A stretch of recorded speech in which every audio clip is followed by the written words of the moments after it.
répondu aux messages, etc. Parce que je veux pas faire des différences, parce qu'il y a énormément de mamans qui m'écrivent, mais du coup elle m'a demandé de faire quelque chose et que je vais faire aujourd'hui. En fait, cette maman, sa fille a été victime à l'âge de 4 ans du bébé secoué et par sa nanny, par sa nourrice.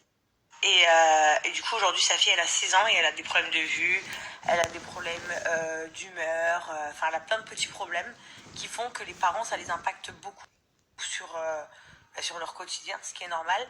Et pourtant, cette nanny a reconnu avoir secoué l'enfant et au tribunal, elle a pris juste 6 mois de sursis. Du coup, apparemment, le syndrome du bébé secoué n'est pas quelque chose d'assez connu et répandu en France. Et moi qui suis une maman, je m'imagine la colère des parents qui doit être horrible de se dire que déjà, premièrement, votre enfant, il a un problème à cause de votre nourrice que vous avez choisi. C'est pas l'enfant qui l'a choisi. À quel point vous devez avoir envie de la tuer, la nourrice, mais vous ne pouvez rien faire. À quel point la justice ne rend pas justice au final, parce que votre enfant, du coup, il se retrouve avec des problèmes physiques ou mentaux à cause d'une nourrice qui a secoué votre enfant, parce que sûrement il pleurait, ou il faisait un caprice, ou il était fatigant.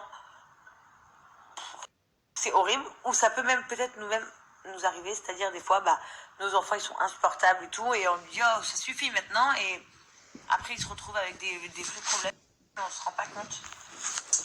Donc c'est hyper triste, vraiment. Je pense que s'il y a des mamans qui ont connu ça, c'est important d'en parler en fait autour de vous. Parce que c'est vrai que c'est quelque chose qu'on n'entend pas assez. Même moi, je vois pas trop ce que ça peut être bébé secoué. Est-ce que c'est juste quand on fait comme ça, ou est-ce qu'il faut vraiment le secouer? Enfin,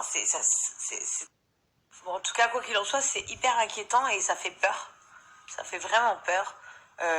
Moi, là, ce que j'ai peur, c'est de retourner dans... Voilà, là, je vais bientôt accoucher. Et j'avais tellement peur pour Chelsea quand elle était petite. Vous savez, la mort du nourrisson. Oh, c'était quelque chose qui me faisait trop peur. La couette, ça me faisait trop peur. Tout ça, ça me fait trop peur. Et là, ça va recommencer. Là, ça me stresse. D'ailleurs, hier, j'ai acheté le cocoon, là. Je vais vous le montrer, je l'adore. Je l'avais pour Chelsea, mais du coup, il est resté en France. Du coup, je l'ai racheté ici parce que Chelsea, elle kiffait ce truc. Je la mettais dedans, je l'attachais. Elle était trop, trop bien. Donc, je l'ai acheté pour mon fils hier.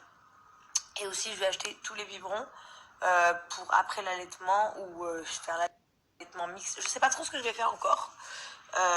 Donc, j'ai pris Aven. Voilà. J'ai vu qu'il y en avait en verre aussi maintenant. Pas que en plastique, c'était en verre.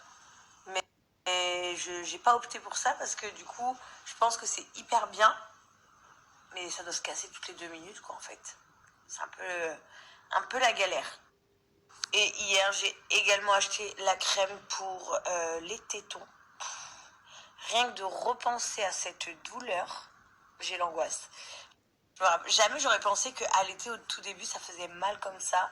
Donc là, vu que je l'ai déjà fait, je sais pas si ça va faire pareil ou pas, mais je pense que oui au final.